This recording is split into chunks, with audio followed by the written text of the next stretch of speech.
तलाहड़ था तमिल जानते नहीं कि अशोक गहलोत बोले। ये कांति भाई आदिवासी बोल रहा है और हमारे एक नेता डूंगरपुर के भी तुतलाहड़ बोलते हैं, वो भी मत समझता ये नेता है लंबा चौड़ाई। तो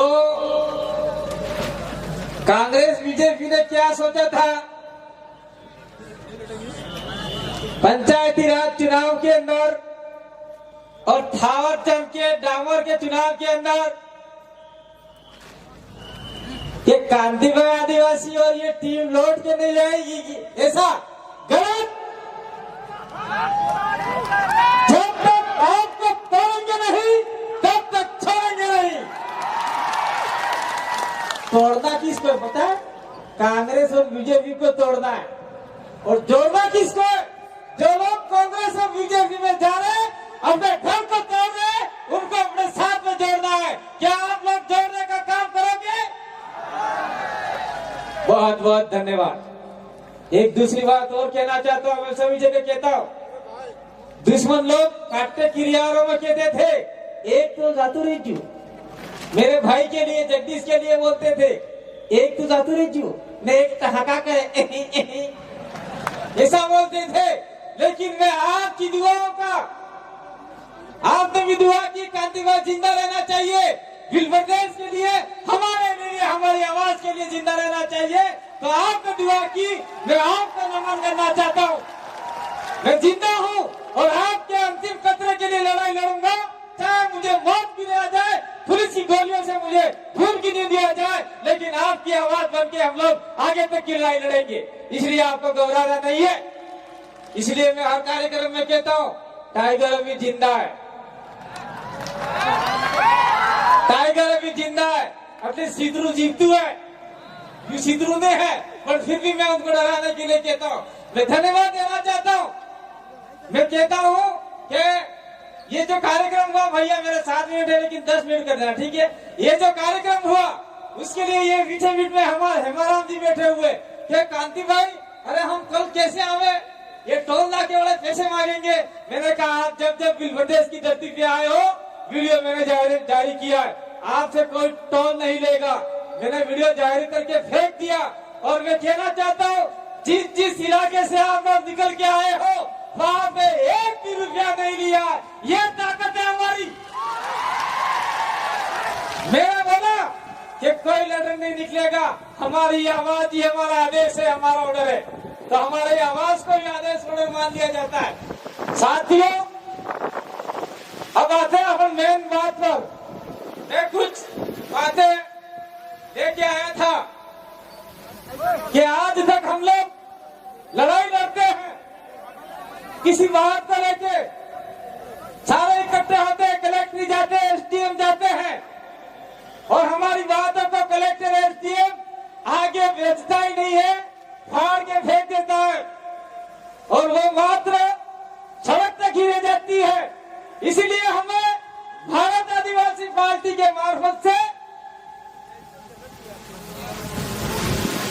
भारत आदिवासी पार्टी के मार्फत से राजस्थान में जिस प्रकार से हमने 2 विधायक भेजे, उसी प्रकार से गुजरात में 27 विधायकों में से 10-15 विधायक भेजते होंगे।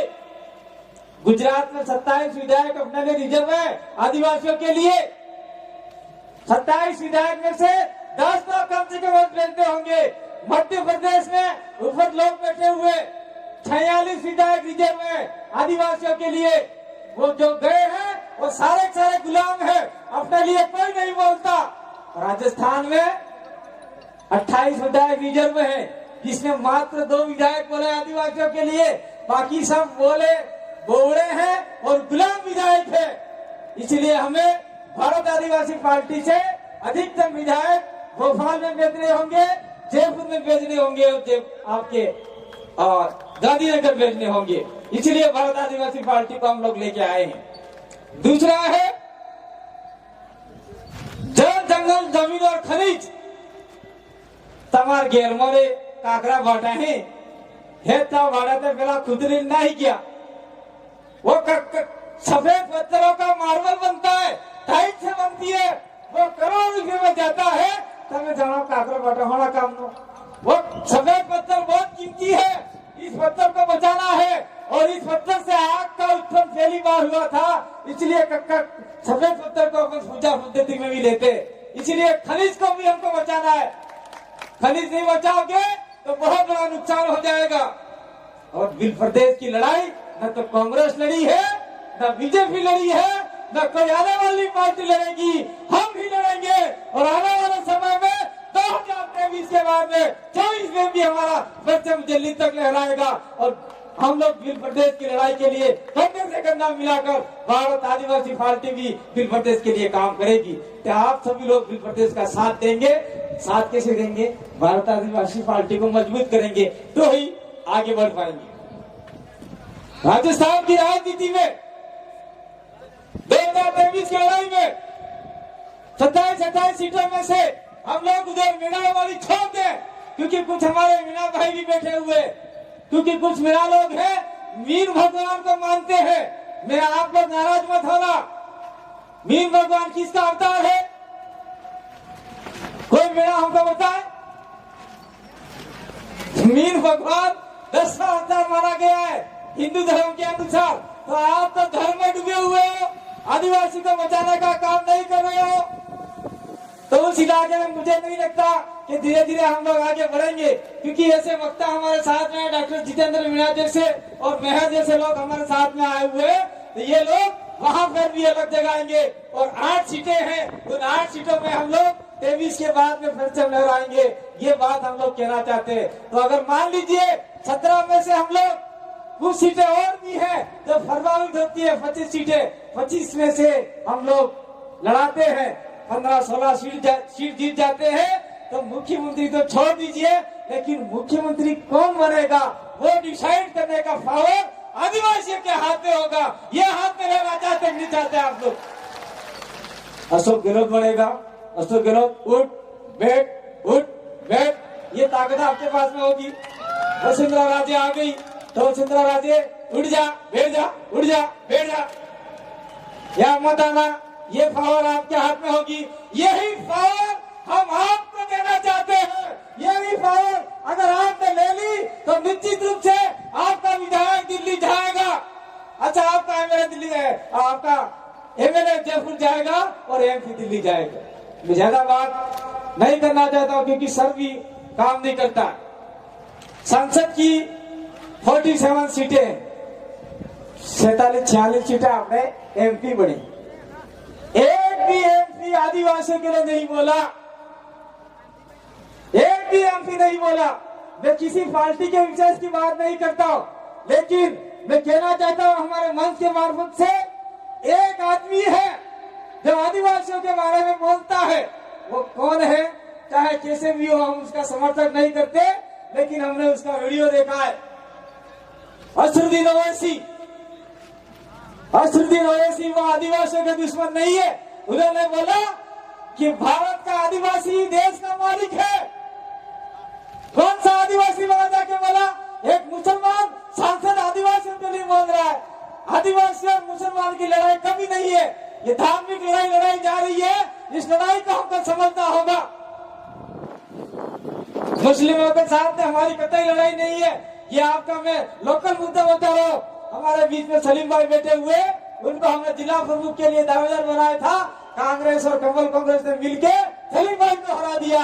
तो ये कितनी बड़ी मूर्खता है उन लोगों की। और हमारे लोग आज भी कांग्रेस बीजेपी कर रहे हैं। कांग्रेस बीजेपी छोड़ेंगे नहीं तो आने वाले समय में हमारे बच्चे कटोरा लेके भीख मांगेंगे भाई। तो ये भीख नहीं मंगवानी है, हमको हमारे समाज को मजबूत करना है। और दूसरी बात मैं इस मंच के मार्फत से कहना चाहता हूँ कि भारत आदिवासी पार्टी व्यक्ति विशेष, धर्म विशेष, जाति विशेष की नहीं है। ये लोकतंत्र तरीके से बनी हुई है। उसके अंदर एसटी भी आ सकता है, एससी भी आ सकता है, ओबीसी भी आ सकता है, और माइनॉरिटी तो सारे सारे बैठे हुए हैं यहाँ पे। फरजाना जी ने अभी माला पहनाई, फरजाना जी का स्पीच था लेकिन लेट आए। तो ये सारे लोग, जो भी मैं कहना चाहता हूँ, जो लड़ाई लड़ाना चाहते हैं, बांसवाड़ा में जो आपके मुसलमान है, जो इस इलाके में आपके बिल प्रदेश में जितने मुसलमान है, अगर आदिवासी के साथ में कंधा से कंधा मिलाकर चलोगे तो निश्चित रूप से आपके साथ में कोई अत्याचार शोषण चाहता ही होगा। ये हम लोग यहाँ से वादा करना चाहते हैं। एससी को भी कहना चाहते हैं कि आपको गोलियों से उजाड़ा जाता है, मटके से पानी पीते हैं तो आप लोगों को मारा जाता है। निश्चित रूप से आप लोग हमारे साथ में रहोगे तो आप लोगों को भी हम लोग शोषण अत्याचार से मुक्त कराएंगे, आजादी दिलाएंगे। और ओबीसी को क्या आरक्षण है इस इलाके में? मैं ओबीसी के लिए कहना चाहता हूँ, आप लोगों की वजह से ही सब नुकसान हो रहा है। इस इलाके में ओबीसी को कोई प्रावधान नहीं है। अगर आप लोग हमारे साथ में कंधे से कंधा मिला के चले तो संविधान के अंदर जितना भी राइट्स दे रखा है उसको हम लोग इम्प्लीमेंट कराने का काम करेंगे। हमारे एकमात्र विधायक राजकुमार रोज जी ने ओबीसी के लिए बोला, ओबीसी अन्य पिछड़ा वर्ग के लिए। और मैं अंत में ज्यादा समय नहीं लूंगा क्योंकि आपने तफीबदार की मन को बफाई क्यों लागे तो 2-4 वक्ता बीजा है बोला वाला, सबकी बात सुन के जाना और कसम खा के जाना। जितने भी लोग आए हैं अपने गुरुजों की कसम खा के जाना, अपने मतदान कसम खाई जा दो, जरा मानो कसम खाई जा दो। आज तक की मार घेर माते कांग्रेस बीजेपी ने झंडो नहीं लगे लगा कसम खा हाथ उसा करो हेता फैलाने करता वाला होने फैला हुआ भैया। कांग्रेस बीजेपी का झंडा मेरे करके नहीं होना चाहिए। ये कसम आप लोगों ने खाई है और ये कसम खाने के बाद में अगर आपने लगाया तो तुम्हें जाना हो थवानु है। और मैं कहना चाहता हूँ, मैं सभी जगह प्रचार में आया नहीं आया क्योंकि चुनाव बहुत नजदीक आ गए हैं। सभी जगह प्रचार में आए नहीं आए, मैं कहना चाहता हूँ पहली बात तो कांग्रेस बीजेपी को हमारे गांव में घुसते ही मत दो। और घुस जाते हैं तो 2 जेब में झंडे रखा करो, एक कांग्रेस का एक बीजेपी का। बीजेपी में आया बोलना हम बीजेपी ना भाई लाभ हरों लाभ पैसा खाई कर भाई जो वोट डालो लेके फंसे कांग्रेस वाला फिर झंडा गाड़ी के वाले लाओ भाई वो कांग्रेस ना लाभ है तो ये आना पैसा उनके पैसे नहीं है, वो पैसे आपके विकास के पैसे। लेकिन ऐसा भी नहीं करना है, लेकिन कर सकते हो आपकी रोटी हम लोग बांधने वाले नहीं है। तो आपने हमारी बात को सुना, मैं आपके बीच में प्रकृति की दुआ से